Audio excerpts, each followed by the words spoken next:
Halos 2 araw nang nararanasan ang matinding volcanic smog o VOG sa Batangas. Kumuha tayo ng update sa sitwasyon doon mula kay Benji Durango. Live, Benji. Dayan, nandito pa rin tayo ngayon sa Mataas na Kahoy, Batangas. Itong bayan na ito, isang maliit na bayan, pero nasa loob ito ng 14-kilometer radius danger zone mula doon sa bunganga o sa crater nitong bulkang Taal. At kung i-describe ko sa inyo itong lugar ngayon, Dayan, payapa naman itong kanilang bayan, bagamat ramdam ng ilang mga establishmento, lalo na yung mga negosyo, itong paghina at pagtumal ng kanilang mga benta dahil ang mga tao dito ngayon ay takot na lumabas ang kanilang bahay at nag-aalala para sa kanilang kaligtasan at maging sa kanilang kalusugan dahil nga dito sa pagkalat ng smog o yung volcanic VOG dito sa kanilang bayan. Hindi lamang Mataas na Kahoy ang apektado nitong usok na nanggagaling sa bulkang Taal, pero maraming mga bayan nakadikit nitong Mataas na Kahoy ang nakakaranas din ng usok mula dito sa bulkang Taal. Kanina nga sa ating pag-iikot ay bibihira ang mga tao na ang ating mga nakita na nasa kalye at naglalakad sa labas ang kanilang mga bahay dahil nga sa kanilang takot na baka sila ay abutan nitong usok. Samantala matinding usok nga, Dayan, ang gumising sa mga residente ng probinsya ng Batangas dahil yan sa usok na nanggaling sa bulkang Taal. Nagpaalala naman ng otoridad na huwag basta maniwala sa mga balitang maling impormasyon na kumakalat ngayon, lalo na sa internet. Kung nagulantang kayo kaninang umaga sa social media ng mga kuhang ito, o nito, mga lumang kuha na yan ng pagsabog ng bulkang Taal.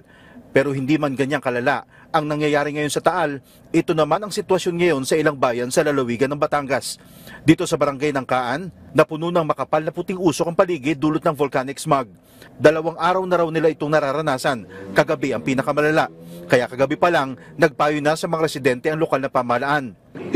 Pinagagawa namin na kung maaari, huwag lumabas ng bahay.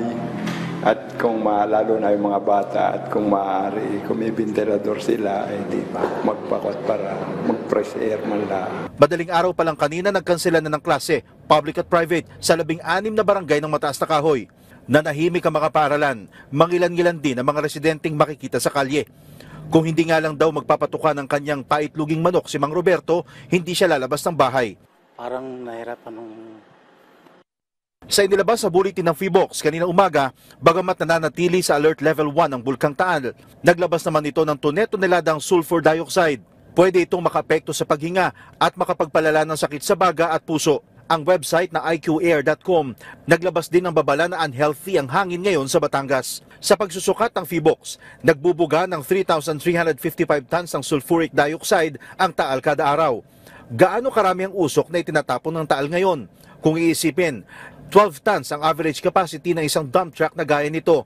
Ang 3,355 tons, katumbas ng 280 dump trucks. Ganyan karami ang usok na itinatapon ng Taal ngayon sa hangin. Maayos pa naman daw ang kanilang kalagayan, sabi ng LGU. Wala pa naman daw pangangailangan ng evacuation ngayon sa barangay ng Kaan na 3 kilometro lang ang layo sa Taal Lake. Ay hari na pong huwag naman mangyari, pero yung oras na kailangan talaga evacuate kami naman talagang yan agad ang aming gagawin. Ang problema lang kapag mausok, apektado ang hanap buhay. Ang dinarayong Balok-Balok Restaurant dahil sa kanilang pamosong overlooking view ng Taal Volcano, matumal ang pasok ng customers. Nagbabawas din sila ng bilang ng mga empleyadong pinapapasok. Bali nagka-cancel sila, natatakot kasi nga may smog, delikado. Pero tuloy lang daw ang hanap buhay dahil lilipas din naman daw ang smog. Tulad ni Mang Randy na tricycle driver, tigil biyahe dahil walang estudyante. Opo sir, di po makabiyahe ng ayos pag mahina pong kita. Mahigit 40 LGU ang nagkansela ng klase mula sa Calabarzon at NCR dahil sa volcanic smog.